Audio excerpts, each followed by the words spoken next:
Empower your clients to reach their dreams. This is the vision that could be selling mattresses, fitness studio subscriptions, or maybe even a VC firm, if you ask me. And its vagueness is acknowledged by Go, head of digital at BNP Paribas Cardif. While trying to realize this vision, Cardif is in the midst of a cultural, technological, and organizational transformation guided by the EDGY framework. An international silo-smashing adventure as the bank moved towards a platform-based model inspired by the experiences of artist, entrepreneur Go Hirose, who believes that the key lies in a common language. Please give him a warm welcome. Wow. Hello, how are we doing? That was very interesting. I don't know who scripted that. Okay, that was really amazing. Now with this super high expectation, I really don't think I can fulfill that expectation. I'm going to apologize from the beginning. But some of the stuff that she said was true. My name is Go. And I work for BNP Paribas Cardif. This is the insurance arm of the bank. It's one of the biggest banks in Europe. And in France, it's a well-known retail brand as well. And it got into insurance in the area of bank assurance. And what that means is that when people get loans, when people are having savings, there's insurance products tied to that. And it's interesting because the relationship I have with, for example, Milan and other people who are part of this community, it started a really long time ago, and I had trouble basically working on the transformation inside of the company. And I wanted to figure out how I could help accelerate that and understanding this kind of enterprise design mapping. That was one of the ways that we approached it. And now that a couple of years have passed, I thought, okay, let me try and take time to, let's say, give messages back from the field, from the front lines of actually trying to transform a company and how we've been using the tool. So, just to give you an introduction of like who I am, what I do, I really like music, and how I got there is I thought about, okay, how can I make people happy? I want to help people, what can I do? I was very young, and when you go to rock concerts and you see people enjoying music, you think, oh wow, this is making people happy. I should do a lot of this, and that's kind of how I got into that. But then you start thinking like, okay, how do I create this? You know, how does it work? What are the mechanisms behind it? And then as I started doing it, I got into, okay, well, I have to make a living. You know, I was getting older, I was in university, I was trying to figure out what do I want to do for my job. And then I wanted to do what I loved, so I tried to figure out how I can actually fund it. And then I got into spending a lot of time getting financing for the businesses that I started to try and get into or launch myself. And I did quite a different number of like projects. When I was younger, I tried to create this remote English training kind of program, but this was like 1999, 1998, so it was like before we had all this web communication and stuff. It was a big failure, and I really had trouble raising money, and I was thinking, okay, why do they keep lending money to people who already have money? Well, how do you get anywhere if you don't have the money? And you know, it goes into this kind of VC funding kind of mechanisms, which actually doesn't really work in Japan. But that's for another story. And I thought, okay, this finance system is broken. I want to understand more about this. And I'm skipping a lot in my life, okay, just to make this story short. But after I did some corporate gigs, I launched a few companies. Some of it failed, and I thought, what do I want to do next? And I really thought about this financing area, and I thought, I want to get into this area. It's very interesting. But out of the different financial products, I find insurance very interesting. I think it's also interesting because of the community it creates. Basically, I think it's kind of a pooling of funds so that you can protect each other for a common cause, right? And that risk is dispersed among that group that kind of pitch in. I usually talk about an example of, for example, theoretically living on this island, and people, they have like a probability of having one house destroyed out of the 4 houses that are on the island every year. And so if you pitch in enough so that you can cover that one house being destroyed for the group, it's going to be cheaper for the 4 people if you look at that kind of a common goal that they have of basically being able to protect your house. I thought that model was really good because it has the objective of not just blindly making funds, but actually protecting each other for a cause in life. And that's how I got into the insurance area. And once I started getting into insurance, I started thinking, okay, a lot of these products, they don't really capture this heart of insurance. And I found BNP Paribas was a very interesting company, also because of a lot of the objectives that they have of contributing to society. Now, of course, right? There's this world of greenwashing today, and I think a lot of people say that, oh, these companies are just doing it just to protect their reputation. Yeah, there may be some angle of that. But at the same time, I think it's a chance for people who do want to have a positive impact on the world to use that flag and just kind of move that objective forward. And it's a chance, it gives a small crack in the door to get your foot in and actually bring about positive change. So I've been working on that inside the company, and now it's been like almost 10 years inside this company. A lot of people are surprised I spent so much time here, but it's really interesting because it's a type of product that you give to a person that can change their life, right? People who take out mortgages for 30 years, they get cancer. They might lose their house versus being insured and being able to protect the family. So I thought, okay, this is actually kind of important. Let me keep going. But because this world is so big, and also the world is changing, it's been really hard to accomplish something where you can leverage technology to move things forward. So I tried to put together, okay, why is digital important? We talk about digital transformation. I use that word on purpose because I kind of knew it was, I don't know, at least in my mind, a bit outdated, the word digital transformation.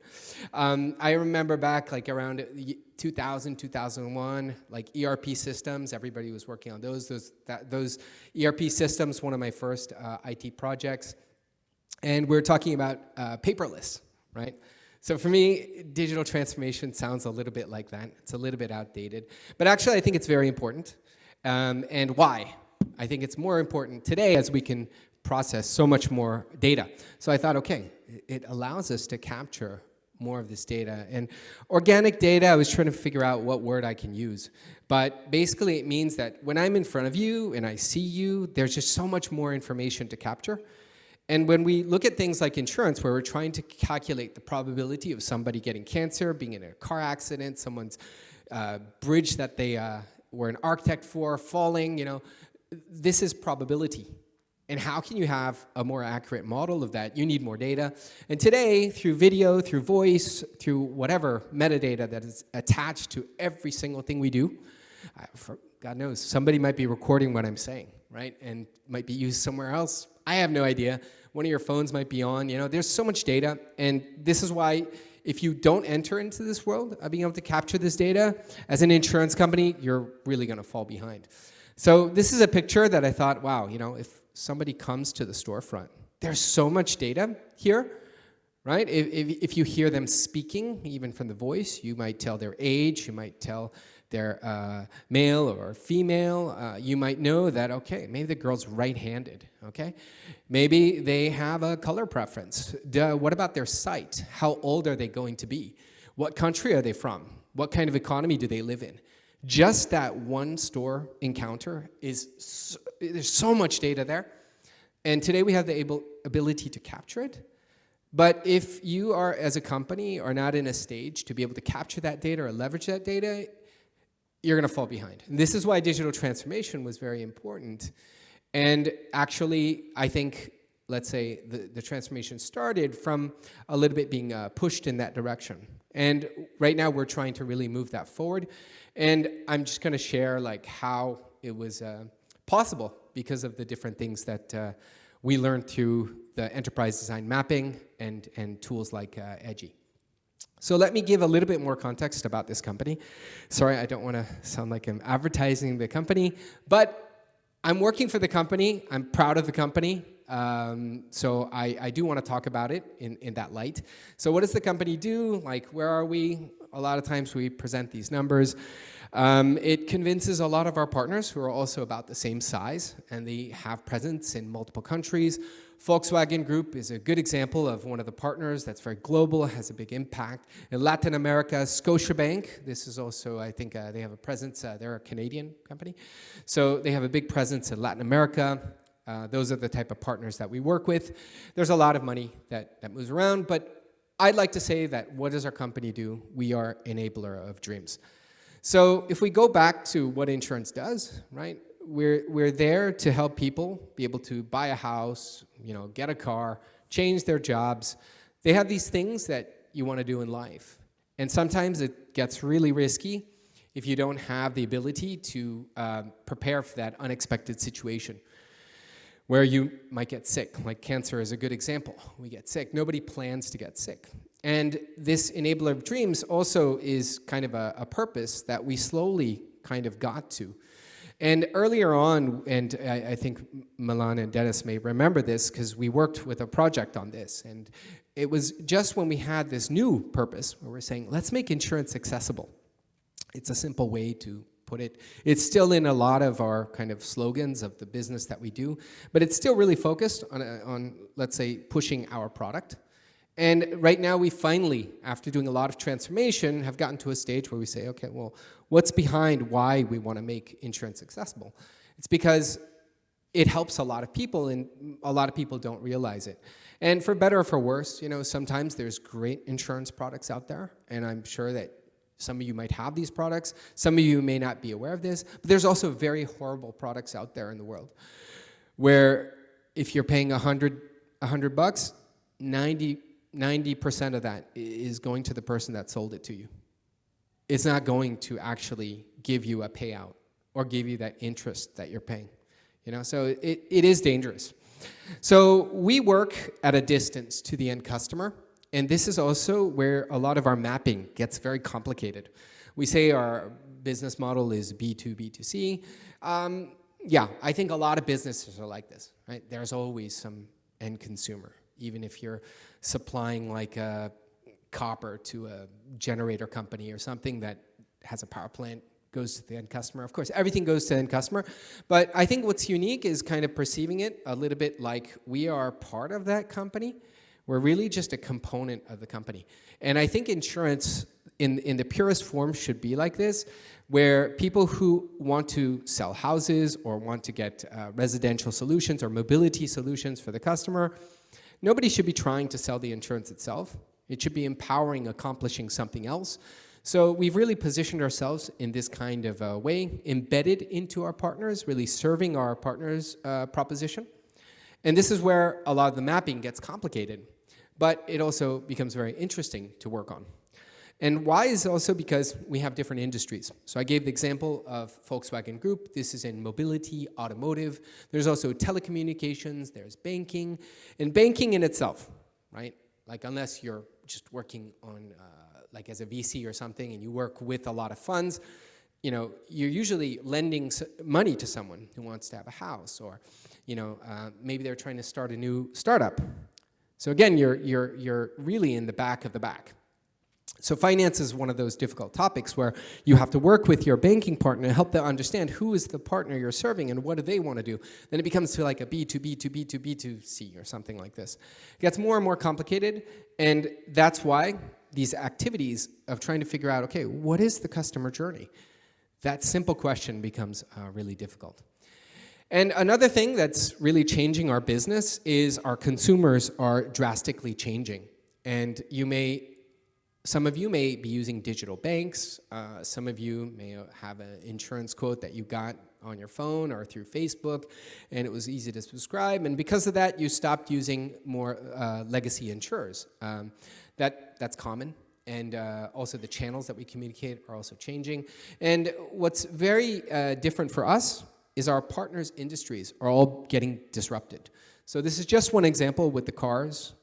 In Europe, for example, a lot of the automotive companies are being pressured by Chinese automotive makers, where they're doing, direct-to-consumer. The whole vehicle development is completely different with electric vehicles. Also, you have cars where you don't need driver licenses, right? I don't know if you've ever heard of this car. But the models are changing, the way you engage with the customers are changing, which also has an impact on what we do.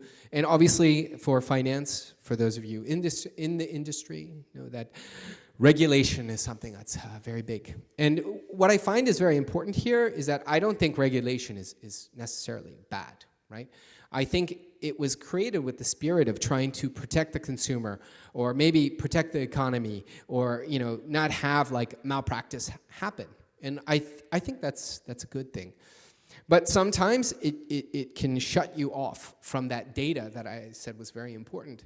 And you have to be really creative on figuring out, okay, now how do we get the data? How do we get to the customer? What do we do with this new channel that we have to deal with if we can't make this flow work? And you can already see where every day when we try to figure these things out, we have to create maps. We have to create service blueprints, right? It's not working now, just to let you know, but I've tried using the Milky Way map many times. And the context of this, just to tell you, we were trying to help our employees internally understand how we work with our partners, like Volkswagen, in this cycle, while understanding when does the customer sales journey start.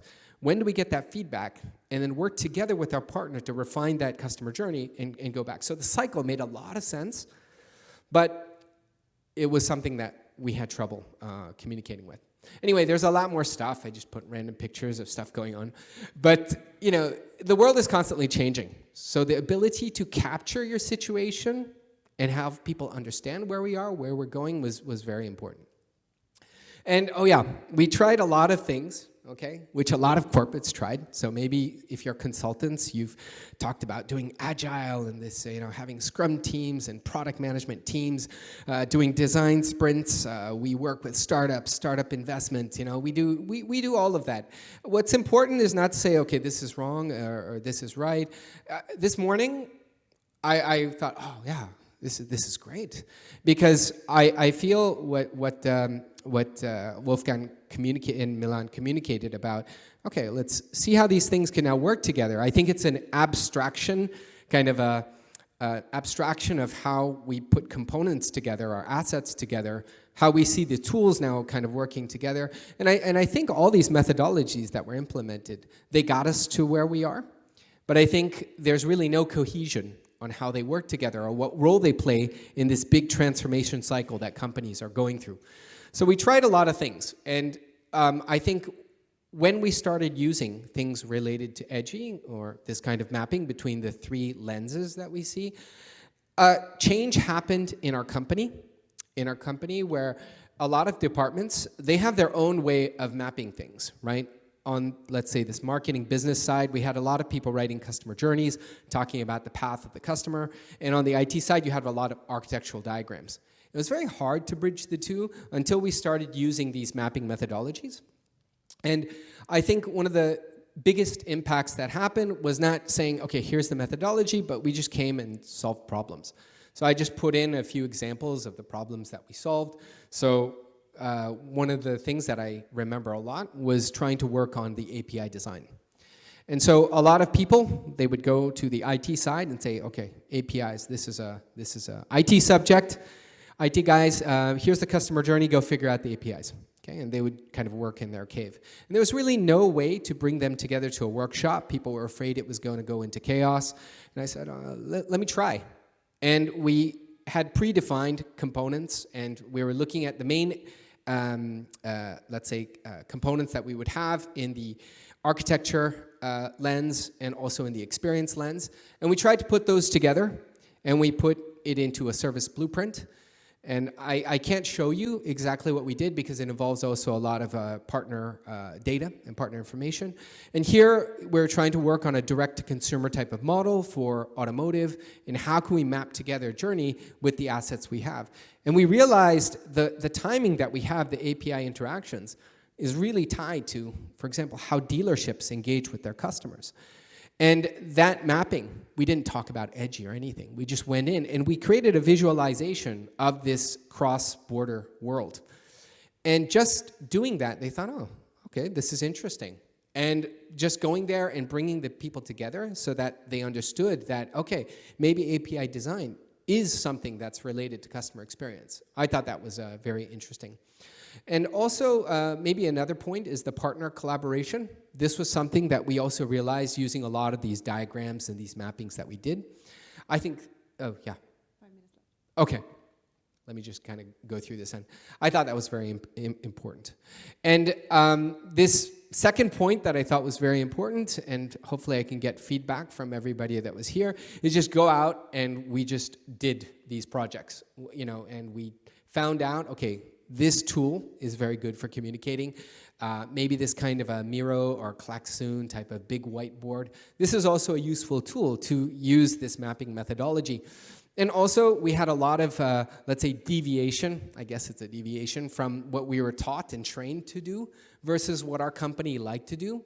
And here, we didn't really restrict. Well, at least I didn't so much. We had a discussion yesterday that, okay, maybe we should start creating some kind of governance framework so that they do have freedom, but you know, you're kind of herding them in a certain direction, which obviously helps for better cross-department communication. But I just kept using it, and I kept using it. And I got more people to kind of learn how to do it. And we came up with a lot of our own rules, but somehow that managed to be able to actually execute. And the last point that I thought was very important for us to get to the point where we are now is to get people trained. So we got people into the actual training that was available. As a company, we also actually bought a package that allowed us to get this training, join the events, and that also helped people spread it. And when you empower people saying, hey, you know, those workshops that Go was doing, now I can do them too. In the Czech Republic, I was able to launch this project. You know, it just makes people feel good, and people want to feel powerful, want to feel like they can actually solve problems. We gave them the ability to do it, and by saying, you know, also that there's a lot of people doing this, I think we were able to make them feel safe. That really helped move things forward. So in the end, you know, this area of the identity is now the area that we're starting to look at. I find it very interesting area, because as we start optimizing, like, okay, now we have API designs, we have better customer experiences, okay, now we want to sell more insurance. Then it goes back to that vision I talked about. What is our company doing? If we want to be an enabler of dreams, if we're just maximizing profit just blindly, that's not the purpose that we originally had. So now we're trying to figure out, okay, how can we take these service blueprints that we've been designing for optimization or launching a new capability and look at why are we doing this? And we're trying to figure out how to add that kind of dimension. And if you guys have any insights about this, anything we could learn, it'd be great to collaborate. And maybe our companies can also collaborate. Maybe we can do a project together. I look forward to hearing from you. Well, thank you very much. That's kind of my experience in a nutshell. Hope to talk to you again soon. Thank you so much for a beautiful presentation, Go. Any comments or questions? You know the drill. There we go.